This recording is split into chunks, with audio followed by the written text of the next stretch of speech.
दोस्तों स्वागत है आपके प्यारे यूट्यूब चैनल यूएस सेंटर पर। चलिए यहाँ पे सेकंड शिफ्ट का जो एग्जाम हुआ है इसका क्वेश्चन मेरे पास आ चुका है। चलिए फटाफट हम लोग मिलान करते हैं। ये सेट नंबर एफ है, कोई भी सेट हो सभी में प्रश्न समान होता है। आपका ए सेट हो, बी सेट हो या सी सेट हो या डी, कोई भी सेट हो, चलिए सभी सेट में क्वेश्चन सेम रहते हैं। तो आप जो बिल्कुल इसमें 100% आप लोग सही आंसर देखने वाले हैं। तो चलिए आपका कितना 50 में आप लोग कितना स्कोर कर पाए, क्योंकि ये आपकी फर्स्ट डिवीजन दिलाने में महत्वपूर्ण भूमिका अदा करती है। तो चलिए यहाँ से आपकी फर्स्ट डिवीजन, यह अच्छा पेपर गया तो फर्स्ट डिवीजन पक्का है। तो चलिए फटाफट पूरा क्वेश्चन को चेक कर लेते हैं कि आपका कितना नंबर इसमें ऑब्जेक्टिव में सही करके आए हैं। चलिए मित्रों, अब एक नंबर क्वेश्चन को देखते हैं ध्यान से। एथेंस किस महादेश में है? तो एथेंस यूनान की राजधानी है जो यूरोप में पड़ता है। अगर डी लगाया तो बिल्कुल सही है। टॉल्स्टॉय कौन थे? या रूसी कवि थे, बिल्कुल सही है। यहाँ दो नंबर भी सही है। कौन मनुष्य के संपूर्ण जीवन से संबंध है? तो साहित्य मनुष्य का संपूर्ण जीवन को बांधे रखता है। आंसर अगर 3 का बी आया तो जी बिल्कुल आपका सही है। चलिए अगले क्वेश्चन की तरफ देखिए। 4 नंबर क्वेश्चन बहुत हिंदी का जानदार प्रश्न है। पंडित बिरजू महाराज, जिसके बारे में विश्व भी पूरा जानता है। पंडित बिरजू महाराज साक्षात्कार किसने लिया था? तो रसीम वाजपेयी ने लिया था। ऑप्शन नंबर सी लगाया तो बिल्कुल सही है। बिरजू महाराज का जन्म किस वर्ष हुआ था? तो 1938 ईस्वी में। अभी तक जितने भी सवाल चेक किए सभी बच्चे का सही है। अविनियो, मुझे विश्वास है कि सभी छात्रों का इसी तरह सही हो। अविनियो क्या है? तो अविनियो एक ईसाई मठ है जो फ्रांस में स्थित है। 6 का ये नंबर लगाया तो आपका भी बिल्कुल सही है। चलिए अगला क्वेश्चन।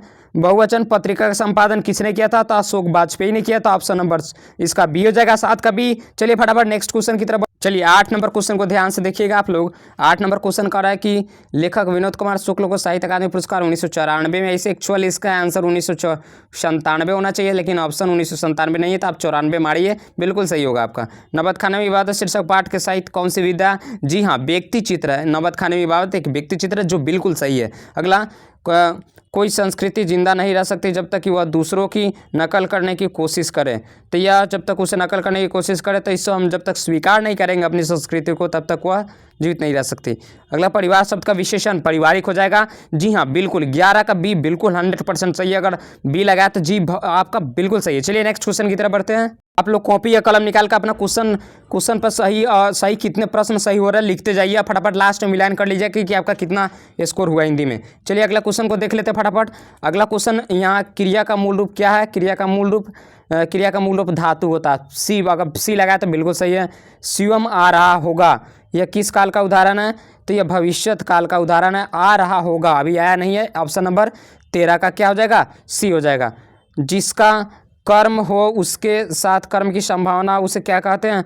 जिसमें कर्म हो या आने की संभावना होती है तो उसे सकर्मक क्रिया कहा जाता है। ऑप्शन नंबर ए लगाया तो मेरी जान आपका बिल्कुल सही है, 100% सही है। यहाँ पे सकर्मक आंसर हो जाएगा।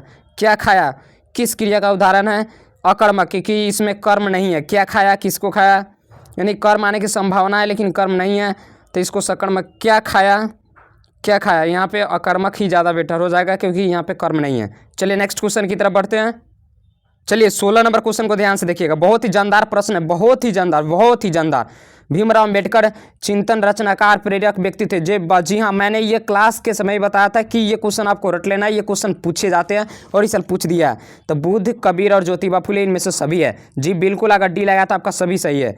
हुआ सुधराज किनकी रचना है? तो भीमराव अम्बेडकर जी की रचना है। जो ए नंबर लगाया 17 का, उसका बिल्कुल सही है। मुझे विश्वास है कि हिंदी का पेपर सभी छात्रों का बहुत ही अच्छा गया होगा और सवाल सुनकर आंसर सुनकर झूम रहे होंगे। 18 नंबर क्वेश्चन, लेखक नलिनी विजय शर्मा के माता का नाम क्या था? तो रत्नावली शर्मा थी। बी बिल्कुल सही है। चलिए सेन साहब की लड़कियां क्या थी? तो बहुत ही सुशील थी और सुंदर परी के समान थी, बहुत ही सुशील। ऑप्शन नंबर और सुशासन रहित थी। आंसर हो जाएगा इसका सी नंबर लगाया तो बिल्कुल सही है। चलिए अगले क्वेश्चन की तरफ बढ़ते हैं।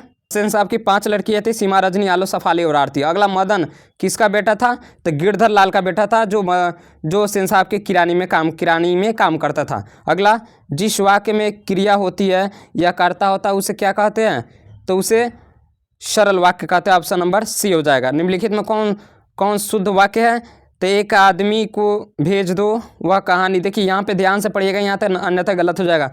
थोड़ी देर बाद वापस लौट आए, चरखा काटना चाहिए, यह कहना आपकी भूल है। देखिए यहाँ पे क्वेश्चन, वह किसी आदमी को भेज दो, ये सवाल तो गलत हो जाएगा। चरखा काटना चाहिए, आंसर जहाँ तक मुझे लगता है इसका डी आंसर होगा। इच्छा शब्द का परिवाची क्या होगा? तो इच्छा का परिवाची अभिलाषा आ जाएगा जी, बिल्कुल सही है। 23 का आंसर अगर बी लगा तो आपका सही है। चलिए फटाफट आप लोग स्कोर काउंट करते रहिए कितना सही है। चलिए अब अगला क्वेश्चन की तरफ बढ़ते हैं। देखिएगा यहाँ से भी बहुत जानदार सवाल है। आधुनिक शब्द का विलोम पूछा गया था, प्राचीन होगा जी, जो बिल्कुल सही है। यहाँ श्वेत से उत्पन्न होने वाले के लिए क्या कहा गया था, यानी जो इसको क्वेश्चन को ध्यान से देखिएगा 25 नंबर। चलिए क्वेश्चन को एक बार रिफ्रेश करके देख लेते हैं। स्वंद से उत्पन्न, यहाँ से क्वेश्चन आप लोग को 25 नंबर क्लियर बोलिएगा कि क्या लिखा हुआ है। श्वेत से उत्पन्न होने वाले को क्या कहा जाता है, शक्त कहा जाता है, स्वार्थी कहा जाता है या स्वदेशज। यहाँ पे स्वदेशज होना चाहिए। जो स्वयं से उत्पन्न होता है, जो स्वयं से उत्पन्न होने वाले को सर्वज्ञ, शक्ति, स्वार्थी, सर्वज्ञ होना चाहिए। क्वेश्चन मुझे क्लियर दिख नहीं रहा। चलिए अगला क्वेश्चन, हालांकि इसका आंसर बी हो जाएगा। 25 का बी होना चाहिए और बी ही होगा। आप अपना किया, पान मुहावरे का अर्थ क्या होता है, कर्म का फल भोगना, शर्मिंदा होना, विद्या होना, स्वास्थ्य रहना जी, बिल्कुल 26 का ए लगाया तो आपका सही है, बिल्कुल सही है जी हाँ, 100% सही होगा 26 का ए। विधवा शब्द का विलोम क्या होगा, तो साधवा हो जाएगा जी, बिल्कुल सही है, साधवा लगाया गया है जो बिल्कुल सही है। रात शब्द का परिवाची क्या होगा, तो रात शब्द का परिवाची रजनी होगा, तापस होगा, यहाँ रजनी हो जाएगा, रजनी हो जाएगा, रात शब्द का परिवाची होता है। चलिए दोस्त, आपके लिए इतनी मेहनत करते हैं, जितने भी छात्र छात्रा इस वीडियो को देख रहे हैं, दिल से दुआ है चैनल को सब्सक्राइब कर लो और प्यारा सा छोटा सा कमेंट जरूर करना आपको ये वीडियो कैसी लगी। चलिए फटाफट नेक्स्ट क्वेश्चन की तरफ बढ़ते हैं। बिना अंकुश का के लिए शब्द में क्या है, यानी बिना अंकुश का के लिए शब्द क्या है, झूठा है, जिज्ञासु है, विक्रेता है, निरंकुश है। 23 का भी आंसर जान लेते हैं फटाफट। 23 का आंसर हो जाएगा। चलिए आप लोग ये क्वेश्चन क्लियर नहीं, आप लोग कमेंट कीजिए कि इसका आप लोग के आंसर क्या मान लगा है। चलिए 29 नंबर का आपके सहारे छोड़ रहे हैं, प्लीज़ कमेंट कीजिएगा। अगला, फूंक फूंक कर कदम रखना, मुहावरे का अर्थ क्या होता है, सोच विचार कर काम करना, धीरे धीरे चलना, बिल्कुल गलत है। पैर फूंकना बिल्कुल गलत है। डर कर काम करना, ए नंबर लगाएगा 30 का ए, तो आपका बिल्कुल सही है और सभी छात्रों का सही होगा। पुष्करणी किनकी रचना है, तो पुष्करणी किनकी रचना, तो अनामिका की रचना जी, बिल्कुल सही है। मनुष्य और स्वभावता के विनाश की अंतर्व्यथा को व्यक्त करने के लिए कौन सी है, एक वृक्ष की हत्या, जी हाँ, एक वृक्ष की हत्या, 32 का ये आंसर हो जाएगा। चलिए अगले क्वेश्चन की तरफ बढ़ते हैं। अब अगला क्वेश्चन को भी चेक कर लेते हैं। 32 नंबर हो गया। 32 नंबर के बाद हम लोग चलिए अगला क्वेश्चन यहाँ पे 33 नंबर को देखते हैं। निम्नलिखित में से 33 को ध्यान से सुनिएगा। निम्नलिखित में से नगर संवेदना कवि कौन है, तो नगर संवेदना के कवि है कुंवर नारायण, ऑप्शन नंबर बी हो जाएगा। वीरेंद्र डगवाल का यहाँ क्वेश्चन अगला, वीरेंद्र डगवाल का पहला कविता संग्रह का प्रकाशित हुआ, तो 1990 ईस्वी में प्रकाशित हुआ था। अगला, अक्षर ज्ञान शीर्षक कविता कहाँ से ली गई है, तो बीजाक्षर से ली गई, जो बिल्कुल सही है, ऑप्शन नंबर बी हो जाएगा। नदिया मैदान बंगा बुलाए मैं जाऊंगा वहां लौट कर जाऊंगा, जो रेनर मारिया रिल के कवि है, ये फर्स्ट शिफ्ट में इससे सवाल पूछे गए थे, तो ऑप्शन नंबर ए लगाया तो बिल्कुल सही है। चलिए अगले क्वेश्चन की तरफ 36 नंबर क्वेश्चन देख लिए। अब 37 नंबर क्वेश्चन की तरफ बढ़ते हैं और 37 नंबर क्वेश्चन को भी ध्यान से देख लेते हैं। देखिए 37 नंबर क्वेश्चन लगातार एक ही पार्ट से 2 सवाल यहाँ पे दिख रहा है और 2 सवाल जी हाँ बिल्कुल सही है, 2 सवाल पूछ लिए गए हैं। चलिए यहाँ रेनर मारिया रिल के पिता का नाम जोसेफ रिल्के था, जो बिल्कुल सही है। अगला, लाइफ एंड सॉन्ग्स किसके लेखक है, तो रेनर मारिया रिल्के के यह रचनाकार, ऑप्शन नंबर सी हो जाएगा। यहाँ पे 3 सवाल मिल गए। लौट कर आऊँगा, गजब, एक ही पाठ से लगभग 4 सवाल पूछ लिए गए। लौट कर आऊँगा फिर शीर्षक कविता का अनुवादक किसने किया था, तो यह लौट कर आऊँगा, इसका भी आंसर जान लेते हैं, तो इसका आंसर हो जाएगा, इसका आंसर प्रयाग शुक्ल हो जाएगा। नेक्स्ट क्वेश्चन की तरफ बढ़ते हैं। अक्षर ज्ञान शीर्षक कविता में अंगा को ड को बेटा समझाता, कौन समझाता, तो माँ समझा रही है, आंसर हो जाएगा भाई बहन नहीं, आंसर भाई बहन नहीं, माँ समझा रही थी, 40 का ए आंसर होगा। चलिए अगले क्वेश्चन की तरफ बढ़ते हैं। अगला क्वेश्चन भी चेक कर लेते हैं। 40 नंबर तक हम लोग देख चुके हैं। चलिए अब यहाँ पे 41 नंबर क्वेश्चन को ध्यान से देखिएगा। 41 नंबर क्वेश्चन क्या कह रहा है कि वर्णों के उच्चारण समूह को क्या कहते हैं, तो वर्णों के उच्चारण समूह को वर्णमाला कहा जाता है, आंसर आ जाएगा ए। अगला प का उच्चारण स्थान ओष्ठ हो जाएगा, आंसर बी हो जाएगा। ल कौन सा व्यंजन है, तो ल यानी स्पर्श व्यंजन है, स्पर्श व्यंजन है। अगला, किसकी अंतिम ध्वनि स्वर होती है, देखिए यहाँ पे क्वेश्चन आपको उच्चारण करके देखना है, किसकी अंतिम ध्वनि स्वर होती है, तो मुक्ताक्षर की अंतिम ध्वनि स्वर होती है, ऑप्शन। अगला क्वेश्चन की तरफ बढ़ते हैं। 44 नंबर क्वेश्चन देख लीजिए। चलिए 45 क्वेश्चन देखते हैं। 45 नंबर क्वेश्चन क्या करा इसको भी देख लेते हैं। 45 नंबर क्वेश्चन यहाँ से देखिएगा, और बहुत यहाँ संधि विच्छेद का जबरदस्त सवाल पूछ लिया गया है संधि विच्छेद का। तो चलिए इसका भी आंसर फटाफट हम लोग जान लेते हैं। महाशय शब्द का संधि विच्छेद क्या होगा? तो महाप्लस आशय, महाप्लस आशय ऑप्शन नंबर ए हो जाएगा, बिल्कुल ए होगा। बी सी नहीं होगा, बी सी नहीं होगा, ए होगा। एक मात्रित उच्चारण को क्या कहता है? एक मात्र उच्चारण को हर्ष कहा जाता है, हर्ष कहा जाता है, ऑप्शन नंबर ए हो जाएगा। छात्राज्ञा क्या है? तो यह संयुक्त व्यंजन है। छात्राज्ञा क्या है? अंतस्थ व्यंजन है, उष्ण व्यंजन है। यहाँ पे ये दोनों नहीं होगा, अंतस्थ या उष्ण, तो अंतस्थ व्यंजन है आंसर। अगला, निम्न कौन शुद्ध शब्द है? इसका आंसर ए या बी होगा, कमेंट कीजिए प्लीज। चलिए अगला, 48 निम्न में कौन सा शुद्ध शब्द है? तो कवयित्री होगा। ये दोनों तो नहीं होगा, ये दोनों तो नहीं होगा। शुद्ध शब्द यहाँ आप चुनना है, कवयित्री, अंताक्षरी, ऊंचाई, चार दीवारी। तो यहाँ पे कवयित्री, कवयित्री जी बिल्कुल सही है, यही नंबर सही है। ऊंचाई यहाँ पे गलत है, ऊंचाई नहीं होगा। अंताक्षरी यहाँ पे गलत है, कोई शब्द ही नहीं होता। चहार, चहार दीवारी भी कोई शब्द नहीं होता। चलिए अगले क्वेश्चन की तरफ बढ़ते हैं। यहाँ पे आप 48 नंबर हो गया। चलिए 49 नंबर क्वेश्चन को देख लेते हैं फटाफट। 49 नंबर क्वेश्चन यहाँ पे क्या करा? यहाँ पे देखिएगा ध्यान से, 49 नंबर सवाल है, यहाँ पे ध्यान से देखिए। चलिए 49 नंबर निम्नलिखित में विराम चिन्ह विस्मयादि चिन्ह कौन सा है? तो ऑप्शन नंबर ए हो जाएगा, जो बिल्कुल सही है। जिन संज्ञाओं में एक ही प्रकार के वस्तुओं अथवा व्यक्तियों का बोध होता है उसे एक प्रकार के व्यक्तियों का बोध होता है। जिन संज्ञा से, देखिए यहाँ से ध्यान से समझिएगा सवाल को, 50 नंबर सवाल को ध्यान से समझिए पूरा। पहले देख लेते सवाल क्या है, कह रहा है आप। ये जिन संज्ञाओं से एक ही प्रकार की वस्तुओं या व्यक्तियों का बोध होता है उन्हें क्या कहते हैं? व्यक्तिवाचक, जातिवाचक।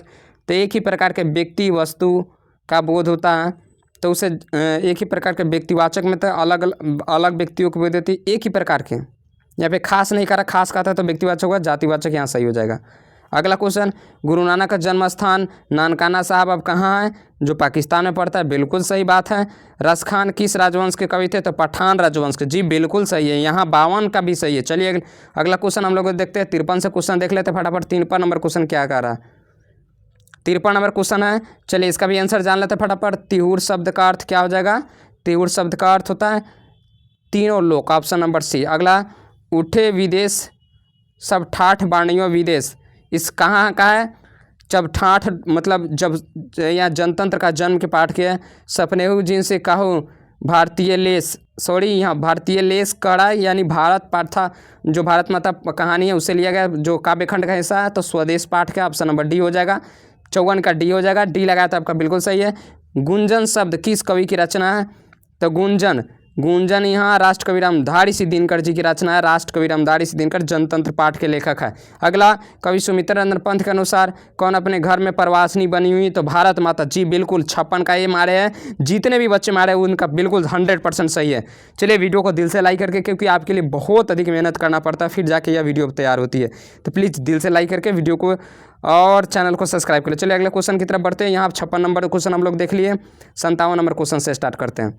चलिए 57वां क्वेश्चन यहाँ पे देखिए, रामधारी सिंह दिनकर के विषय में बात कर रहे थे। यह क्वेश्चन आया था 57 में। रामधारी सिंह दिनकर की रचना कौन सी है? तो उनकी रचना युगांतर रामधारी सिंह दिनकर की रचना है। हिरोशिमा शीर्षक कविता सच्चिदानंद हीरानंद वात्स्यायन अगे जी के, जी बिल्कुल सही है। इनका जन्म 1911 ईस्वी में हुआ था। अगे का जन्म देखिए अगला क्वेश्चन में पूछ दिया 1911 ईस्वी में, बिल्कुल सही बात है। हिरोशिमा शीर्षक कविता में चित्रण कहाँ किया गया? आधुनिक सभ्यता एक दुर्दम मानवीय विभीषिका का, जी हाँ, जो बम गिराएगा तो परमाणु बम 6 होगा। हिरोशिमा और नागासाकी पर इसकी मानवीय दुर्विभीषिका को दर्शाया गया। 60 का ये सी लगाया तो बिल्कुल सही है, और सभी छात्र छात्राओं का सही हुआ। चलिए अगले क्वेश्चन की तरफ बढ़ते हैं। यहाँ 60 नंबर क्वेश्चन हम लोग देखिए। 61 नंबर टोटल क्वेश्चन को देखने वाले, बस आप लोग साथ मत छोड़िएगा। चलिए सभी क्वेश्चन का आप लोग सबको आंसर बताएंगे। 61 क्वेश्चन का 61 नंबर क्वेश्चन, वाकिफ शब्द का अर्थ क्या होगा? तो परिचित हो जाएगा। वाकिफ नहीं कहते हम किसी व्यक्ति से वाकिफ है, परिचित है, ऑप्शन नंबर सी हो जाएगा। कितने वर्ष की उम्र में लिंचपिंग विश्वविद्यालय में मूलर की शिक्षा हुई थी? तो मात्र 16 वर्ष की उम्र में। यहाँ पे फंस गए हैं सवाल में, 16 वर्ष हो जाएगा।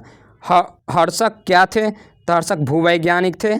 अगला, नृतंस विद्या संबंध किससे है? तो भूगर्भ विज्ञान से संबंधित है। अगला क्वेश्चन के 64 नंबर क्वेश्चन हम लोग देखिए। चलिए अगले 65 नंबर क्वेश्चन सवाल को भी देख लेते हैं। यानी कामसूत्र के रचयिता कौन है? तो बाणभट्ट जी है कामसूत्र के रचयिता। चलिए इसका भी आंसर जान लेते हैं। कामसूत्र के रचयिता कौन है? तो कामसूत्र का रचयिता बाणभट्ट जी है। अगला नेक्स्ट क्वेश्चन, सशक्त का अर्थ क्या होता है? तो सशक्त का अर्थ होता है मोम। क्या अर्थ होता है? मोम। मराठी, नेपाली, नेवारी भाषाओं की लिपि क्या है? तो सबकी लिपि देवनागरी है और हमारी हिंदी की भी लिपि देवनागरी है। नागरी लिपि शीर्षक पाठ कहाँ से लिया गया? भारतीय लिपियों की कहानी से लिया गया। जी बिल्कुल सही है, 68 का ये बिल्कुल सही है। चलिए 69 नंबर सवाल से देख लेते हैं। और देखिए सेकंड शिफ्ट में जिनका भी एग्जाम था, ये कोई भी सेट हो, सेट में कोई भी हो, लेकिन सवाल सब में सेम रहा था। अगला, निर्मला कौन थी? तो निर्मला लेखक की जो पत्नी थी, जो बहुत ही अत्याचार की, कहाँ किस पे? बहादुर पे। लास्ट में बहादुर भाग गया था तो सभी ने खूब रोया था। बहादुर वाला कहानी पढ़कर आपको भी बहुत अच्छी कहानी लगा होगा। सूखा पत्ता किसकी लेखक रचना है? तो सूखी पत्ता यह किसकी? अमरकांत जी की रचना। ऑप्शन नंबर सी हो जाएगा। प्रभाव शब्द का स्त्रीलिंग क्या होगा? प्रभाव शब्द कौन सा लिंग है? प्रभाव, अकारांत है तो प्रभाव पड़ता है या प्रभाव पड़ती है?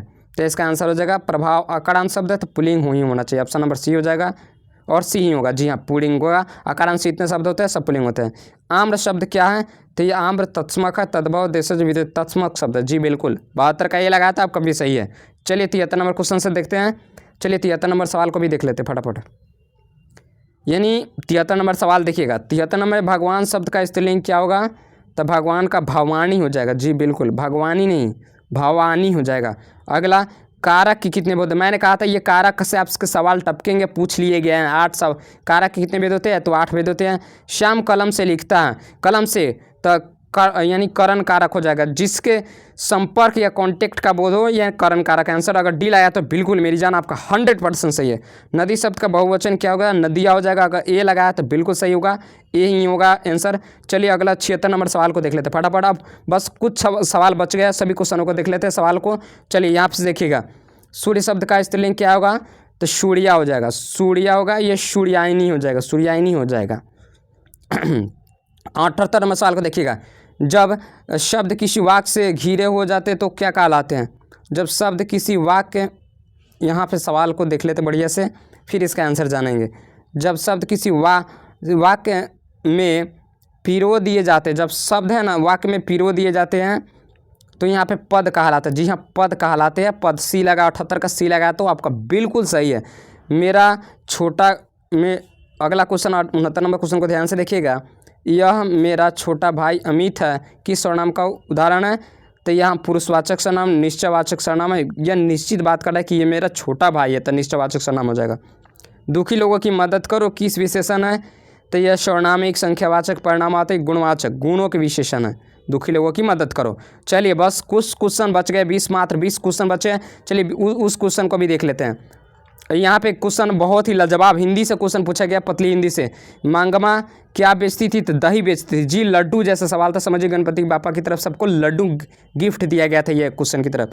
अगला क्वेश्चन 82, यह बात अच्छी नहीं लगती कि माँ महीने भर इधर उधर लुढ़कती रहे, या किस पाठ से है? चलिए इस क्वेश्चन को पहले पूरा देखते क्या कह रहा बात, उसके बाद। तो यहाँ देखिए, माँ इधर उधर लुढ़कती रहती महीने भर, या किसने कहा था? नारायण ने, पुष्पा ने, भौड़ी ने। चलिए इसका कमेंट कीजिए, ये क्वेश्चन मुझे कंफर्म नहीं है, आप लोग कमेंट करके बताइए। 82 नंबर क्वेश्चन आप लोगों को कमेंट करना है। ढहते विश्वास शीर्षक पाठ के रचनाकार कौन है? ईश्वर पेटलीकर। जी बिल्कुल सही है। यहाँ पे ढहते विश्वास शीर्षक पाठ में किस बांध के टूटने की बात कही है? जो धलेई बांध है। जी हाँ बिल्कुल, यह उड़ीसा में महानदी पर बनाया गया था, जिसमें लक्ष्मी के पति लक्ष्मण थे। लक्ष्मण कोलकाता में रहता था। धलेई बांध जो लगाया सबका सही है। अगला क्वेश्चन की तरफ बढ़ते हैं, अगले क्वेश्चन की तरफ चलते हैं। चलिए यहाँ बस बहुत ही कम क्वेश्चन बचे हैं। चलिए फटाफट देख लेते हैं उनको। मंगू की बड़ी बहन कौन थी? तो मंगू कम्बू थी या बड़ी बहन थी? लेखक सुजाता का वास्तविक नाम एस रंगराजन था। क्या था? एस रंगराजन। जी हाँ, ए सी ही ऑप्शन में है। कौन पापाती को अकेले छोड़कर नहीं जाती थी?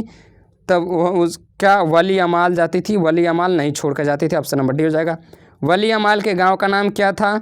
इसका भी आंसर यानी थकोट्टी था, अंग्रगुज्जा था, अटीपुटी था, या इसका आंसर भी मुझे कंफर्म नहीं है, तो आप लोग इसका आंसर कमेंट कीजिएगा कि इसका 88 का भी आंसर क्या हो जाएगा।